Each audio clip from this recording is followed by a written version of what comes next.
Assalomu alaykum hammaga. Bugun sizlar bilan 5-darsimizni o'tamiz. 5-darsimizda fa, qof va shin harflarini o'rganamiz. Demak, darsni boshladik.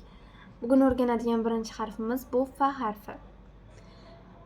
Fa harfi arab alifbosidagi 20-harf hisoblanadi. Talaffuziga kelsak, bu harf pastki labning ichiga yuqori old tishlarning uchi tekisib chiqariladi, ya'ni o'zbek tilidagi oddiy f bilan bir xil aytiladi.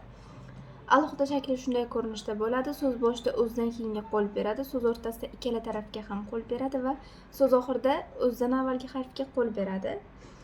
Yozilishi mana shunday ko'rinishda bo'ladi. Hozir yozib ko'rsataman.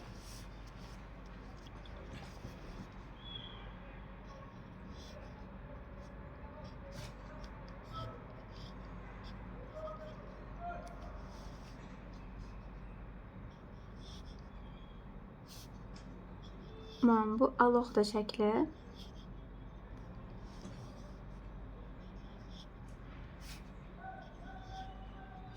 Bu so'z boshida.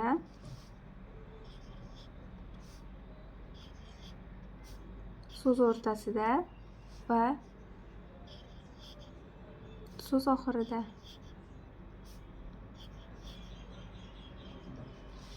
Va uchtasini qo'shib yozib beraman.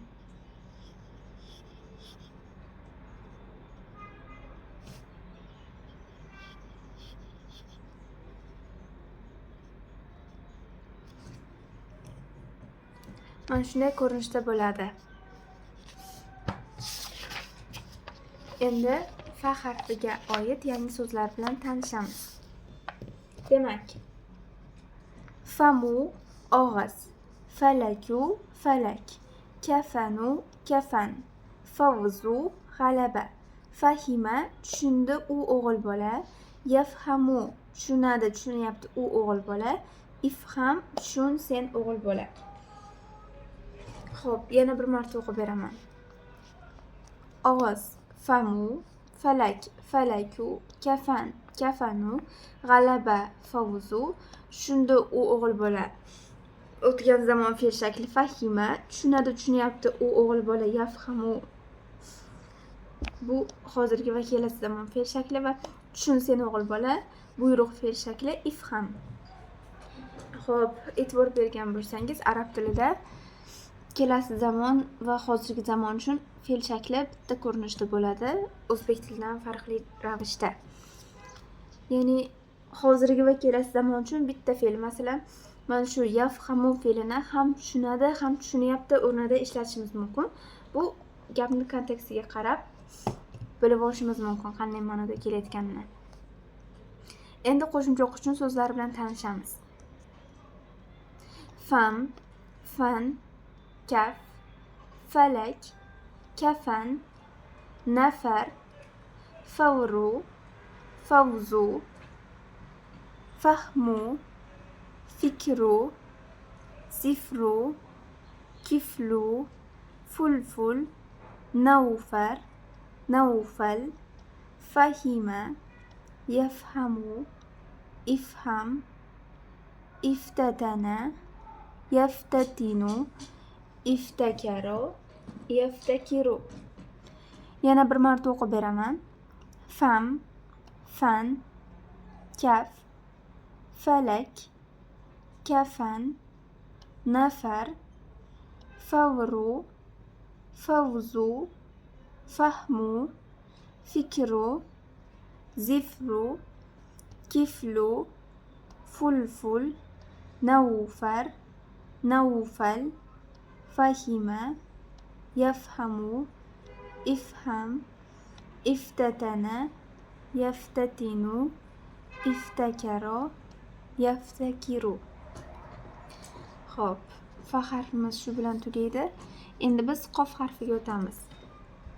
Qof harfi arab alifbosidagi 21-harf hisoblanadi. Fadan keyin keladigan harf ko'rinish jihatdan ham fa harfiga o'xshaydi. Ya'ni arab alifbosida deyarli har bir harfning jufti bor. Masalan, ko'rinishi bir xil harf degani. Masalan, biz o'tgan harflardan ba va ta. Farqi taning ustida ikkita nuqta, baning pastida bitta nuqtasi bor. Qofda ham tepasida ikkita nuqta, fada esa bitta nuqta, shu bilan ajraladi. Va fadan yana bir ajralib turadigan tarafi, buni biroz cho'zibroq yozamiz buni. Masalan, katakka yozganda fa harfi katakdan chiqmasdan yoziladi, qof esa ancha katakdan chiqadi. Hozir yozilishini ko'rsatganimda tushunarli bo'ladi. Talaffuziga kelsak, bu harf tilning tubi va uning to'g'risidagi teva tanglaydan chiqadi. Buni o'zbek tilidagi q bilan bir xil deb bo'lmaydi, unchalik ham ko'p mustasno taraflari bor. Hozir yozilishini ko'rsatganimdan keyin tushuntiraman. Xo'p.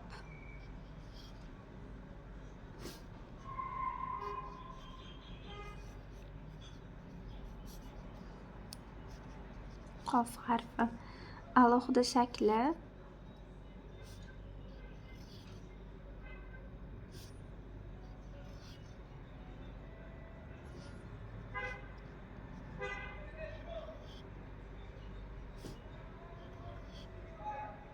so'z boshida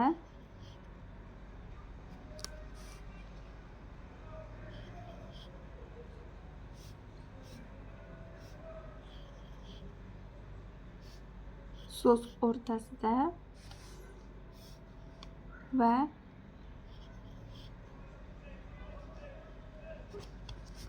adashdim. Fa bilan adashtirib yubordim. Va so'z oxirida. Mana buni solishtirishni ishlatamiz, mayli. Demak, mana bu fa, bu esa qof. Farqni ko'ryapsiz-a? Fa chiqmaydi katakdan, bu esa ancha chiqadi. Mana bu yoqda fa, bu yoqda esa qof. Endi 3 ta qofni qo'shib ko'rsataman.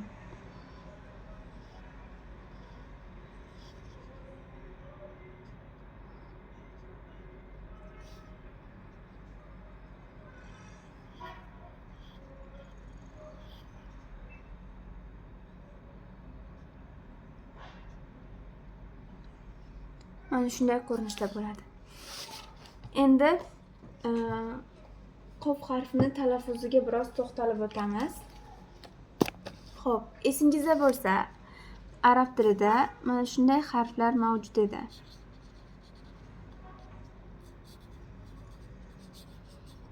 Yo'g'on harflar va qalqala harflar degan harflar bor edi, esingizda bo'lsa. Bu harflar bilan tanish bo'lishingiz kerak, chunki avval ham o'tilgan. Bir eslab o'tamiz. Yo'g'on harf nima degani edi? Yo'g'on harfning ustida fatha keladigan bo'lsa, a deb emas, boshqa harflardan farqli ravishda o deb o'qiladigan harf. Shu paytgacha sizlar o'tgan harflardan bunga ro harfi misol bo'ladi. Ustida fatha kelsa, ra emas, ro deb o'qiysiz. Yo'g'on harflarni ajratishni bitta yaxshi usuli harfning nomidan farqlasak bo'ladi. Masalan, harfning nomida o harfi mavjudmi? Demak, u yo'g'on harf. Masalan, ro, qof, to, zo, sod, to. Mana shularning barchasi yo'g'on harf hisoblanadi. Demak, qof harfi yo'g'on harfga kirar ekan. Endi qalqala harf nima degani? Qalqala harfni ustida sukun keladigan bo'lsa, uni biroz tebratib o'qiymiz. Masalan, biz o'tgan harflardan ba harfi mavjud, qalqala harf.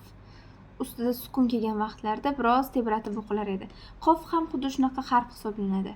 Demak, qof harfi ham yo'g'on, ham qalqala harf hisoblanar ekan.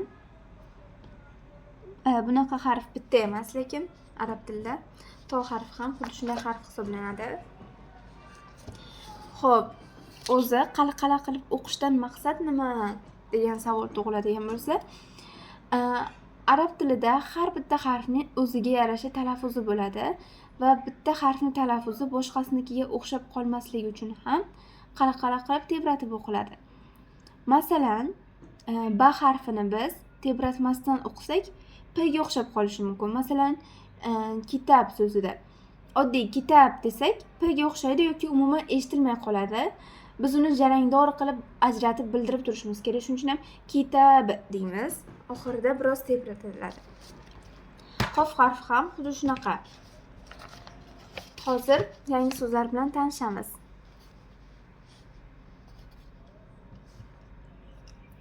Xo'p, tur deb bitta o'g'il bolaga buyruq bermoqchi bo'lsangiz, qum deysiz ekan. To'xta deb buyruq bermoqchi bo'lsangiz, qif deysiz ekan. Oldin qobilu, oy qomaru. Bu osmondagi oy, 12 oydan bittasi emas. Yil oylarini ham adashmasam bugungi darsimizda o'rganamiz. Yaqinlashdi u o'g'il bola, iqtaroba, it kalbu. Kalbu bu so'zda qof harfi yo'q. Bu qof bilan solishtirish uchun kelgan kafni. Yana bir marta o'qib beraman.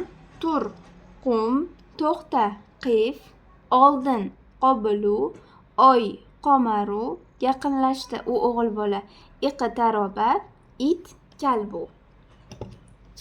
Endi qo'shimcha o'qish uchun so'zlarni o'qiymiz. Diqqat qiling. Yaxshilab eshitib tursangiz, qof harfini talaffuziga tushunib olasiz.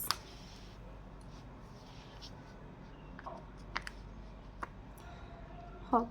Zuq, qin, qul, qum, qif, qih, qolbu, qobalu, favqu, qolam, qomar, laqoba, qumqum, iqtaroba, yaqtaribu, inqolaba, yanqolibu. Bu yoqda esa kaf bilan solishtiryapti. Kalbu, qolbu, falak, falaqo, farqu, farqu. Yana bir marta o'qib beraman. Zuqa, qin, qul, qum, qif, qih, qolbu, qobalu, favqu, qolam, qomar, laqoba, qumqum, iqtaroba, yaqtaribu, inqolaba, yanqolibu. Kalbu, qolbu, falak, falaqo, farqu, farqu. Xo'p. Menimcha tushundingiz. Endi yana bitta ma'lumotni aytib o'tishim kerak. Ko'pchilikda noto'g'ri tushuncha bor, ya'ni qalqala qilib o'qilishi kerak bo'lgan harflar faqatgina so'z oxirida kelsagina shunaqa o'qiladi degan tushuncha paydo bo'lishi mumkin ko'pchilikda. Yo'q, unaqa emas. So'z o'rtasidami, so'z oxiridami qayerda kelsa ham u qalqala harflar turiga kiradimi, ustida sukun bilan kelyaptimi, demak shunday o'qiladi. Masalan, mana bu yoqda iqtaroba deganda so'zni o'rtasida kelyapti, qalqala o'qilaveradi. Mana bu yaqtaribuda ham qof emas boshqa harfdan misol qiladigan bo'lsak, masalan, bizda ba harfi bor edi. Manaki qobilu so'z o'rtasida kelsa ham ustida sukun bo'lsa bo'ldi, qalqala qilib o'qiysiz. Xo'p, qalqala harflarga qaysi harflar kirishini ham yozib beraman. Bu harflarni hali hammasini o'tmagansizlar. Baribir yozib beraman. Bizda qalqala harflar ba bor, to bor, jim bor, dal bor va qof bor. 5 ta harf bor qalqala. Qof, ba, to, jim va dal harflari. Xo'p, endi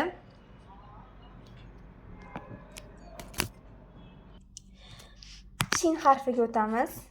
Shin bugungi o'tishimiz kerak bo'lgan oxirgi harf. Xo'p. Shin harfi arab alifbosining 13-harfi hisoblanadi.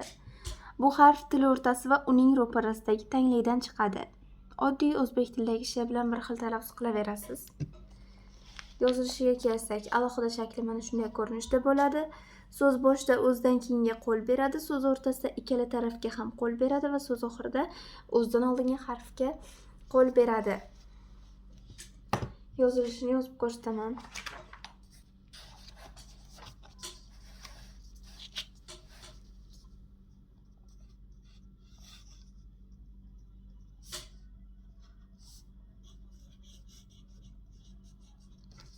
Mana shin harfi.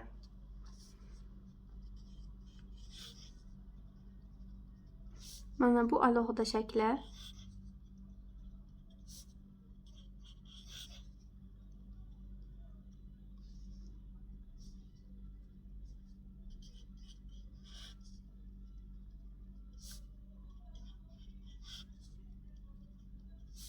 Bu so'z boshida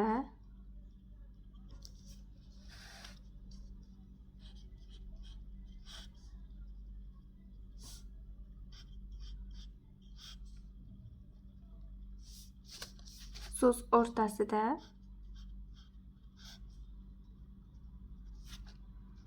va so'z oxirida.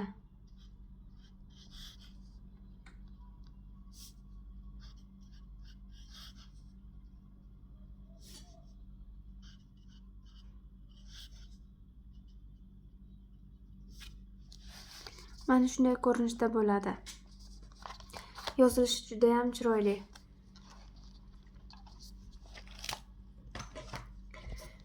Endi shin harfiga oid yangi so'zlar bilan tanishamiz. Oy, shahru.